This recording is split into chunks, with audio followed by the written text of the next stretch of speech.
Nag-aayos si Rainiel ng pananghalian. 6:00 na kasi at pauwi na ang kanyang mga magulang galing sa pagbibenta sa palengke. Nagprito siya ng isda at nag-adobo ng talong. Simple at normal lang ang pamumuhay nilang mag-anak sa baryo Masipit. Kasalukuyang naglalagay ng plato si Rainiel sa mesa nang pumasok bigla ang kanyang mga magulang sa loob ng bahay. Dumiretso ito sa kawayang sopa upang ilagay ang mga dalang gamit. Huh, nakakapagod ang araw na ito. Nakangiting wika ni Inang. Sinabi mo pa, nanakit nga rin ang paa ko. Sagot naman ni Tatang kay Inang. Bakit po? Marami po bang tao sa pamilihan? Tanong ko sa kanila na nakaupo sa kawayang sopa. Oo anak, naubos nga ang paninda namin ng inang mo. Biyernes pala ngayon kaya maraming bumibili. Maghapunan na po tayo, Tang, Nang. Humugot ng bangko si Rainiel. Ganun din ang kanyang mga magulang at umupo na. Nagdasal muna sila bago kumain. Sinalinan niya ng tubig ang baso ng mga magulang. Masaya nilang pinagsaluhan ang nakahain sa mesa nang bigla silang bulabugin ng lagabog sa bubungan. Nagkatinginan silang tatlo habang naniningkit ang mga mata ng kanyang tatang sa galit. May naririnig kaming mahinang kaluskos at mga naglalakad sa bubong. Tumayo kayo dyan!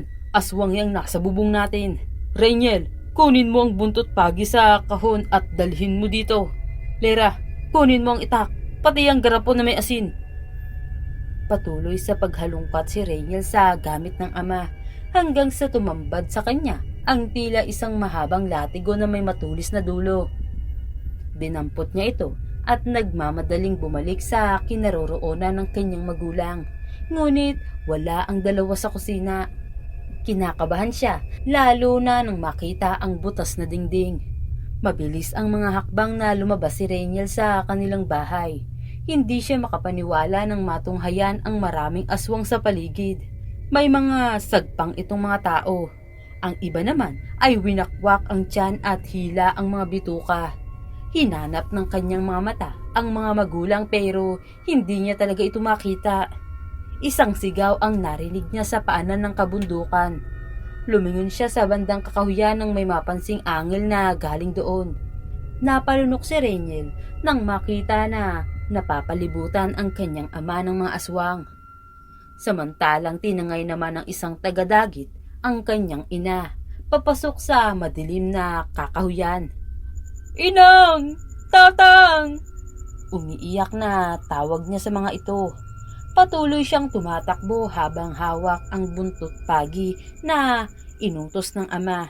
Nagtataka siya kung bakit wala ni isang aswang ang sumugod sa kanya at parang takot na napapaatras pa ang mga ito. Patuloy niya pa rin tinatahak ang madilim na daan patungo sa ama at ina. Wala siyang pakialam kung nagkakanda sugat-sugat na ang kanyang katawan. Pagdating ni Rainiel sa kinaroroonan ng ama, nagsiatrasa naman ang mga nilalang na nagpapahirap sa kanyang tatang. Napaluhod siya nang masilayan ang kalunos-lunos na sinapit ng ama. Butas ang lalamunan nito at wakwak ang tiyan. Binalatan din ito ng buhay ng mga aswang. Ah! Galit na sigaw ni Rainiel na nakatingala sa kalangitan. Tinagit din ng aswang ang kanyang ina. Nag-uumapaw ang galit sa kanyang puso. Naramdaman din niya sa kanyang palad ang init na hatid ng buntot pagi. Wala sa sariling tumayo at mas hinigpitan pa nito ang pagkakahawak sa latigo. Blanko ang ekspresyon ng kanyang mga mata at tila may sariling buhay ang kanyang mga kamay na iwinasiwas sa ere ang buntot ng pagi. Nag-aangilan ang mga halimaw habang nakatakip ang mga kamay nito sa kanilang tainga. Sumilay ang nakakakilabot ng ngiti ni Rainiel at walang pagdadalawang isip na inilatigo niya sa mga halimaw ang hawak. Tila bihasa siya sa pakikipaglaban sa ikinikilos niya. Sa bawat hagupit ng buntot pagi, nagiging blanko ang ekspresyon ng mga mata ni Rainiel. Patuloy siya sa ginagawa hanggang sa isa na lang ang natira sa mga halimaw. Inangilan siya nito pero parang hindi man lang nakadama ng takot ang binata. Nagpambuno silang dalawa. Pero parehong maliksi ang mga kilos nila. Agad na nakaiwas si Reniel sa tuwing pilit siyang kinakalmot ng aswang. Ilang minuto silang ganun. Nang malingat ang aswang, nilatigo agad ng binata ang katawan nito. Nagsisisigaw sa sakit ang halimaw dahil sa pagdampi ng buntot pagi sa katawan nito. Nanlilisik itong tumingin kay Reniel at pilit na ibinangon ng katawan na unti-unting nalalapnos.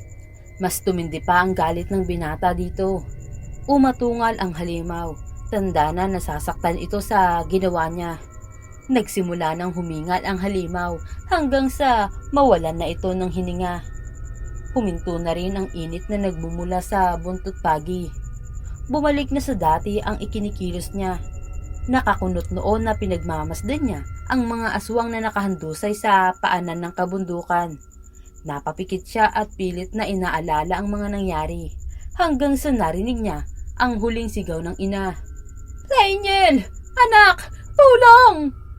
Ha? Naimulat niya ang mga mata nang marinig ang sigaw ng ina. Hindi malaman ni Reniel kung saan niya hahanapin ang ina na tinangay ng aswang. Napakahaba pa ng gabi kung kaya kailangan niyang mahanap ang lungga ng mga aswang. Tay, babalik po ako. Kailangan ko munang hanapin si inang. Naramdaman kong buhay pa siya at nasa panganib. Kausap niya sa bangkay ng ama. Tinatahak ni Reniel ang masukal at madilim na kabundukan.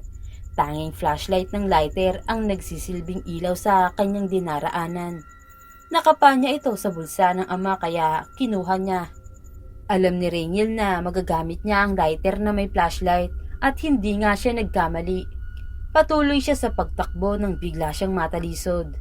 Isang luray-luray na bangkay ang kanyang nakita habang sa tabi nito ay may isang maliit na container na may nakasulat na flammable.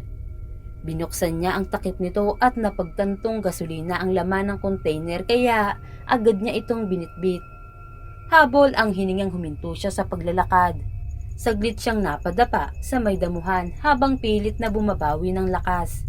Malapit na kasing bumigay ang kanyang katawan sa dami ng natamong sugat. Nasa ganun siyang ayos nang makarinig ng mga kaluskos. Hinigpitan niya ang pagkakahawak sa buntot pagi at nagsimulang hanapin ang mga kaluskos. Dinala siya ng kanyang mga paa sa malalagong kakahuyan. Sa bukana pa lang ay naaamoy na ni Reniel ang pinaghalong amoy ng malansang dugo at amoy ng naaagnas na mga bangkay. Nagkubli agad si Reniel sa talahiban nang makita ang mga naglipa ng aswang na parang may ginaganap na pagpupulong. Hoy mga halimaw! Ako ang harapin nyo! Mabilis na nakaiwas ang binata sa tuwing akma siyang hahawakan. Marami na siyang napatay sa mga ito, subalit tila hindi man lang nabawasan kahit isa sa mga nakapalibot na aswang sa kanya.